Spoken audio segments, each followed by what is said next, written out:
भक्ति करने से दुख नहीं मिलता, भक्ति करने से ज्ञान प्रकट होता है, हमको लड़ने की क्षमता आती है, हम इस संसार सागर से मुक्त होते हैं और दुख और सुख हमारे कर्मों का फल पहले निश्चित हो चुका है। उस समय समय पर आता रहेगा, कभी सुख आएगा कभी दुख आएगा। भक्ति सुख दुख से बचाकर भगवान की प्राप्ति के लिए, अगर हम कोई कामना प्रबल कर ले और भजन उतना है तो उसकी पूर्ति हो जाएगी, अगर कामना हम ना करें तो भगवान की प्राप्ति हो जाएगी। भागवत धर्म के जो नाम निरंतर जपना, दूसरों को सुख पहुंचाना, सारे कर्म भगवान को समर्पित करना, इसका फल मांगे भगवान की प्राप्ति। अगर तुम्हें लौकिक कोई फल नहीं मिल रहा है, तुम्हारा काम नहीं बन रहा है, तो भी नाम काम कर रहा है, तुम्हारे पाप को नष्ट कर रहा है, उसको छोड़ो मत कि अरे लाभ तो मिला नहीं, देखो संकट पे संकट आ रहे, और तो भजन का क्या फल हो सकता है, भक्ति का क्या फल, यही फल है। नहीं, वो उन सब पापों को नष्ट करके जिस दिन से सुख प्रारंभ होगा भक्ति का हृदय में, तो सब भगत नाच नाच करके भगवान की जय जयकार किए। आज तक किसी ने भगवान के प्रति ये नहीं कहा कि पूरा जीवन हो गया भजन करते, क्या हमको दिया। अगर कोई कष्ट है तो हमने गलती की है। भगवान की तरफ से वो मंगल भवन परम करुणा में है। जैसे सूर्य कभी अंधेरा कर ही नहीं सकता, सूर्य के सामने अंधेरा टिक ही नहीं सकता, ऐसे भगवान कभी अमंगल कर ही नहीं सकते।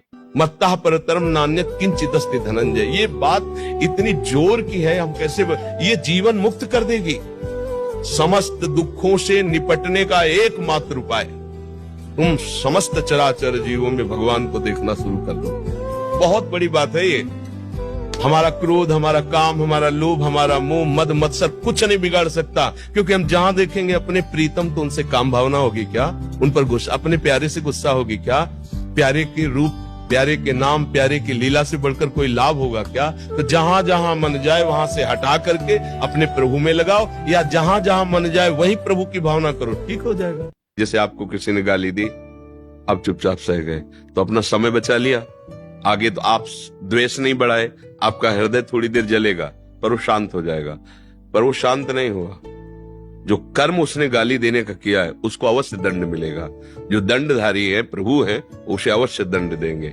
हम तो बच गए ना। अब अगर हम गाली देते हैं, उससे लड़ते हैं, उसका बुरा मनाते हैं, तो हमारा नया कर्म बन गया ना। अब इसका भी हमारे में हिसाब होगा, इसलिए सावधान रहे। जो उपदेश कर रहे हैं उनको स्वीकार कर लो। तो जिन संत का हम उपदेश मानकर चलते हैं वो हर समय मेरे दिमाग में रहते हैं। ध्यान दीजिए, वो बाबा ने बोला था ये नहीं करना है, बाबा ने कहा था ये करना, रहना दिमाग में। तो संत सानिध्य है कि नहीं है? सही पूछो तो वही संत सानिध्य है।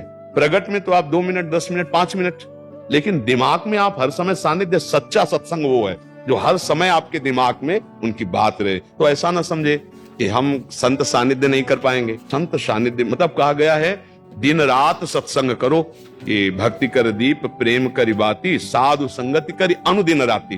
रात दिन, तो रात दिन कौन साधु महात्मा के पास बैठा रहता है भाई? फिर महापुरुषों का कथन क्या है? रात दिन उनकी आज्ञा में हो ना। बाबा बोले थे सोते समय ऐसा करना चाहिए, बाबा दिमाग में है। बाबा बोले थे जग करके ऐसा कर, 5 भक्तों का नाम लेना चाहिए, बाबा बाबा है ना दिमाग में। वो गुरु जी बोले थे ऐसा, वो संत जी ऐसा बोले थे, वो है ना। तो संग हो रहा है ना उनका, यही है रात दिन साधु संग। वो कहते कि कहीं ना कहीं